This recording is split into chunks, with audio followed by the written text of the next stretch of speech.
Hello and welcome back to another Dare to Game video. Today we're playing Mount & Blade Bannerlord, specifically the Realm of Thrones mod. It's a total conversion mod for Mount & Blade Bannerlord that turns the whole world into the world from A Song of Ice and Fire, or Game of Thrones, depending on, how you want to refer to it. And this is a video in a series that I'm doing exploring all of the armor for the factions in the most recent update of this mod. So it's one of the coolest parts of the mod is the fact that they've really managed to convert the armor that you see in the game from the lords to the troops to the stuff that you can personally wear, to looking like stuff that we see in the two series, A Game of Thrones and Dance of the Dragon, or House of the Dragon. I mix it up with the book. Anyway, and today we're going to be looking at a smaller faction, which is at the time of Game of Thrones, it's just referred to as the Dragonstone faction or Stannis Baratheon's faction. Typically, within most of the time that, this story takes place, or the story in this world takes place, this region would have all just been either part of the Stormlands, all the way up to this point here, or part of the Crown Lands under King's Landing. But because of the way that it was, that the Clash of Kings happens, Stannis maintains control of stuff here. So basically, from what I understand in the show, Stannis's region of influence is, of course, the island that Dragonstone is on, then the island that Hull is on, which is where the Valyrians are from. I believe he maintains the loyalty of this whole peninsula here, so Sharp Point, Stone Dance, Cutter's Grove. Then in the mod here, it's got a whole bunch of this other stuff with allegiance to him, so Celtigar Keep, Diarden, Rook's Rest are all, owing their allegiance to Stannis here in the Dragonstone region. And so that is the faction that we're taking a look at today, the faction of Stannis the Manus. And so if you haven't watched any of the previous videos in this series, the basic route that I take is first I take a look at the troop trees, not crazy in depth, I just kind of show you what they look like, talk about some of the armor pieces, and showcase where they are using all unique stuff from the mod and vanilla assets and all that sort of stuff, and I give some loose thoughts. That gives us a general idea of what you will see in the mod as you recruit troops from this faction, what your army will look like. Then we'll take a look at the full suits of armor that you can make using the pieces of armor that belong to this region. So even if it looks right, and maybe the troops may use it to fill out a slot, like a pair of gloves or something, we will not use it unless it belongs to this faction. So it's either labeled as a Dragonstone item or a Stannis item or maybe even a Baratheon item if it is obvious that it was supposed to go with this. So let's just start out with the troop trees. So starting out with the basic Dragonstone recruit troop tree, we'll start with the recruit. You can see nothing too special there, a sackcloth tunic and some rough tied boots. So nothing crazy special. Moving on to the Dragonstone footman, we see our first item from the mod, which is the Dragonstone Gambeson. And we still have the cloth coif and the rough tied boots. So still really basic looking, but considering it's only a tier 2 troop, it is not all that surprising. Moving on to tier 3, we've got two trees. We'll start with the archers just because it's a smaller section. The Dragonstone Bowman is basically the same as the footman. We once again only have the Dragonstone Gambeson for a unique piece of armor, but of course then we get a bow and some arrows equipped. Our Dragonstone Archer, once again, it's all just vanilla assets except for our Dragonstone Gambeson. And our Dragonstone Elite Archer, there we see a bunch of unique stuff. So we have the Dragonstone Helmet, Dragonstone Armor, Northern Gloves, and the Dragonstone Boots. So unfortunately, we do have a pair of gloves that do not belong to this faction, but at least they're unique to the mod and aren't a vanilla asset. So that is our Dragonstone Elite Archer. Then moving down our other side, we have Infantry and Cavalry. So the tier 3 is the Dragonstone Soldier. So here we see the Dragonstone Helmet, the Dragonstone Armor, the Leather Gloves, and the Rough Tied Boots. So two of those are vanilla assets, but the other ones are unique. Then just moving down from left to right, we have our Dragonstone Halberdier at tier 4. That is a halberd troop. We have the Dragonstone Helmet, Plate Armor Reinforcements, so that it is a non-visible armor item, the Dragonstone Armor, Northern Gloves, and Dragonstone Boots. So pretty much all unique to the mod. Once again, we have Northern Gloves sneaking their way in instead of Dragonstone Gloves like it should be, but overall looks pretty dang good and very unique. Then we have the Dragonstone Elite Halberdier, which is was updated with the new update, and I think it looks awesome. Here we have the Baratheon Barbute, the Dragonstone Shoulders, Dragonstone Plate, Northern Gloves, and Dragonstone Boots. So once again, all unique mod items, no vanilla stuff. Even though we're using the Northern Gloves, I'll let it slide because this one looks so good. Then for our Cavalry, we have the Dragonstone Rider. It's basically the same armor as the Halberdier, and the Dragonstone Horseman, which is basically the same armor as the Rider. Then over on the right side, we have the Dragonstone Man-at-Arms. Once again, pretty much the same armor as the Halberdier, but we have a spear instead of a halberd. And the Dragonstone Houseguard, which is pretty much the same armor as the Dragonstone Elite Halberdier, except instead of a halberd, we have a spear. So, like I said, all pretty standard stuff for the faction. Not a ridiculous amount of variety, but overall, I think it looks pretty good, especially once we get up to tier 5.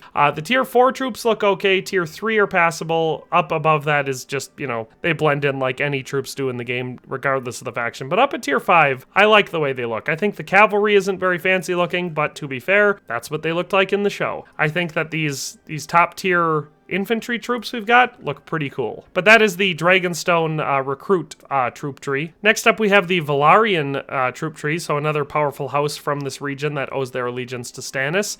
This one looks pretty cool. All of this stuff comes straight out of House of the Dragon for the appearance of it, but overall, I think it's a pretty solid troop tree. So starting with the Valyrian shipmate, we have the Riverlands Gambeson, Valyrian soldier helmet, and Jon Snow boots. So they are unique to the mod, not vanilla assets, but of course, only the helmet belongs to the faction. Then we have the Valyrian Sailor, which is just the next step up. Same basic stuff. Once again, we have the Vale Gambeson, so it doesn't belong to the faction, and Archer boots, which are non-specific, but we have the Valyrian Soldier helmet. Once we get to tier 3, gets a little bit better. We'll start with the Scout, I guess the cavalry. So there we once again have the Vale Gambeson, but the Valyrian helmet is evident. Then we have Northern gloves and Jon Snow boots. So, you know, quite the mismatch of items there. But the Valyrian Horseman saves it with the solid Valyrian armor. So we have the Valyrian Soldier helmet, Valyrian Soldier pauldrons, Valyrian Soldier armor, Valyrian Soldier bracers, and Jon Snow boots. So, still Jon Snow boots, but the rest of it all goes together and looks pretty dang good. Then for our archers, we've got crossbowmen for this faction. Once again, just the Vale Gambeson and the Valyrian Soldier helmet for the basic, the tier 4 crossbowmen. But once we get to the marksmen, we have the Valyrian Soldier helmet, Valyrian Soldier armor, Valyrian Soldier bracers, and the Jon Snow boots. Then moving down our infantry units, we have the Valyrian Marine, where we see the Valyrian Soldier helmet, Soldier armor, Soldier bracers, and Jon Snow boots. The Valyrian Renegade, where we get the unique Valyrian cutlass and Valyrian axe being used, so 2 unique weapons, as well as a full suit of the Valyrian Soldier armor and Jon Snow boots. And then their top tier is the Sea Guard, so the Valyrian Soldier helmet, Valyrian Soldier pauldrons, Valyrian Soldier armor, Valyrian Soldier bracers, and Jon Snow boots. So that is the full Valyrian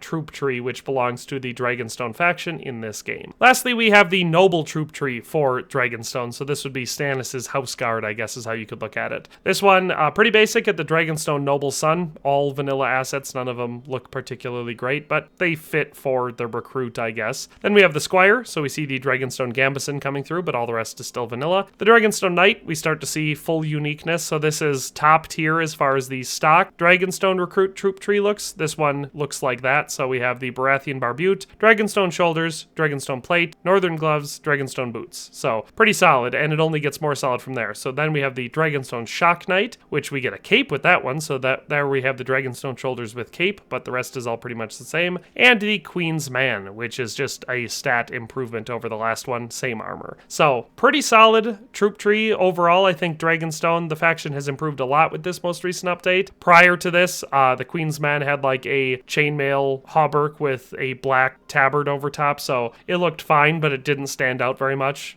Whereas this definitely looks a lot better for a top tier noble unit in the, you know, tier 6 range. So that is all of the troops for the Dragonstone faction in this mod. Now let's move on to some of the full suits of armor. All right, and so here we have the most basic Dragonstone soldier I could come up with. So you can see that it is all built around the Dragonstone Gambeson, but on top of that we have the Dragonstone boots, the Valyrian soldier bracers, Dragonstone shoulders, and Dragonstone helmet. So I think this one looks pretty good. I think even though we had to use Valyrian soldier bracers for it, I think that the colors all match relatively well. And as far as a base level infantry unit goes, this is a decent looking suit. Obviously, you've got protection where you absolutely need it, which is your head, up around your shoulders and neck, protecting your vitals from, you know, downward strokes, and then stuff on guarding your wrists because, you know, right after your head and neck, which is the most vital places to be protecting, the most likely place to get hit is around the hands in melee combat. So I think this is a pretty good looking suit of armor, honestly, for a low tier soldier. I think it looks pretty good. Next up, we have a slightly heavier variant of a basic Dragonstone infantry unit. Basically, the only difference here is the fact that we have the Dragonstone leather armor, and instead of using the regular Dragonstone helmet, we're using the Dragonstone helmet with strap. So there's that, the Dragonstone shoulders, Valyrian soldier bracers, and Dragonstone boots once again. So, like I said, it's pretty much the same as the last one, but instead of just having a Gambeson, now we have some leather armor. It actually looks like a coat of plates. It wouldn't be accurate to call it leather armor because each one of those squares that you see in there there is a steel plate that has been riveted into a leather coat. So it was actually a very common type of medium to heavy armor in the medieval period. Overall, I think it just looks better than the last set, so nothing really to complain about here. All looks pretty good. Next, I guess we could call this the Dragonstone Halberdier, or maybe basic knight or something, but it's just another variant of infantry armor. Here we have the Dragonstone helmet with strap, the Dragonstone shoulders, Dragonstone armor, the Dragonstone plated gloves, and the Dragonstone boots. So we've swapped out a couple pieces. Obviously, we have the same helmet as last time, and shoulders are the same as we've seen so far, just because these are the basic shoulders for this faction. But then we have the Dragonstone armor that we saw in the show, which is a big coat with a nondescript amount of armor underneath, presumably, just because stylistically it looks like the stuff that Stannis wears. Presumably it's a full suit, or at least a full-length hauberk of chainmail with that plate armor right over the torso, the chest part of it. So overall, it probably offers decent protection, and the cloak part of it, I assume, has something to do with the fact that they're always on the ocean, and maybe this keeps them warm, I guess. But overall, I think this one looks pretty good, and it all matches together rather well. Next up, we've got our heavy Dragonstone armor, or our Dragonstone Queen's Guard, or whatever you want to call this. This is basically the heaviest suit of armor that any of Stannis' soldiers would be wearing. It's made up of the Baratheon barbute, the Dragonstone shoulders with cape, the Dragonstone plate armor, the Dragonstone plated gloves, and the Dragonstone boots. So once again,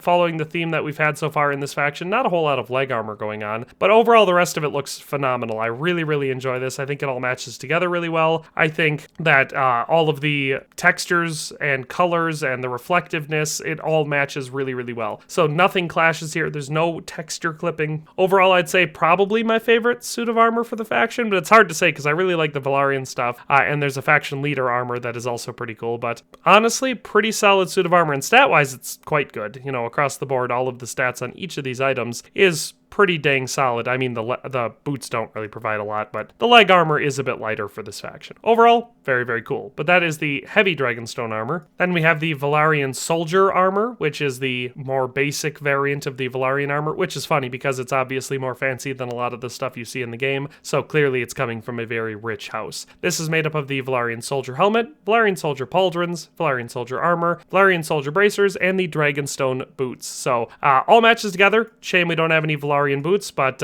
these don't look horrible with it because at least they match the pants. Again, lighter on the leg armor, but it is a sailing household, so that makes sense.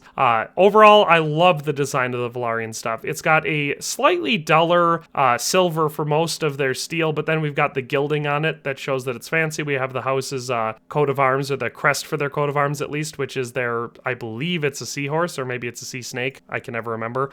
Overall, I really like it. Like I said, the Valyrian stuff just on the whole is very, very high quality. This was added with not this last update, but I believe the update beforehand, and I've been really enjoying utilizing at least some of these items in a lot of my stuff ever since it was added into the mod. Looks great, but that's the Valyrian soldier. Then we have the Valyrian armor, or it would probably be more accurate to call it the Valyrian Lord's armor because it's the non-soldier variant, and it's just a lot fancier variant than the one that we just looked at. So this one's made up of the Valyrian helmet, Valyrian pauldrons, Valyrian armor, Valyrian bracers, and the Dragonstone boots. So this one's got a lot more gold to it, I guess you could say, is the main distinguishing factor. If I was going to nitpick, again, I would say it'd be great if we could have some Valyrian boots, something that would match the rest of this armor and would go on the leg wear, but the Dragonstone boots work passably well enough for it. Other than that, I would also like a closed face helmet, or maybe a barbute would look better than just this basic helmet that they have for it, especially considering how big and spacious it is. It cuts your hair out, so it makes it look like you have a ton of room in there. So the helmet just looks comically oversized, even though it's really not. But overall,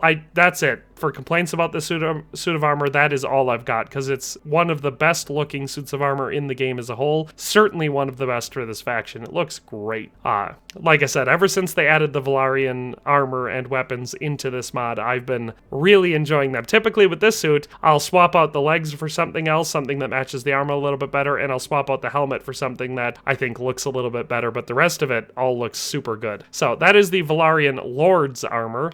We only have one set left for this faction. And this last set is, like I said, our faction leader, Stannis the Manus himself, and it looks pretty dang good. There's a little bit of clipping with the cape, which I don't love, but other than that, the rest of it looks great. And we even equipped Lightbringer, his sword. So this one does not have a helmet. Obviously, if you were going to wear this in the game and you didn't want to wear a helmet, you could wear the Noble Default, which is just a see-through helmet that this mod has in it, which offers you a pretty decent amount of head protection, but allows you to keep your head exposed. Otherwise, Renly's crown would work, because that way you have a crown as well. Even though Stannis didn't wear a crown like that in the show, it still fits, I feel like, with the vibe. Then we have the Stannis cape and the Stannis armor, the Dragonstone plated gloves, and the Dragonstone boots. So overall, I like the suit of armor. I think that Stannis had one of the cooler looking faction leader suits of armor in the show, and so it makes sense that I would like it in the mod as well. And I know there's a lot of people out there who are big fans of Stannis the Manus, thus his cool nickname, and therefore I figured you guys would want to see this as well. So that is our last suit of armor for the Dragonstone faction in Realm of Thrones. And that is all for today, at least at the moment. That is all of the suits of armor that we have for the Dragonstone region in Realm of Thrones for Mount & Blade Bannerlord. I hope you enjoyed this video. If you haven't seen any of the previous ones and you're interested, check them out. They're already on the channel.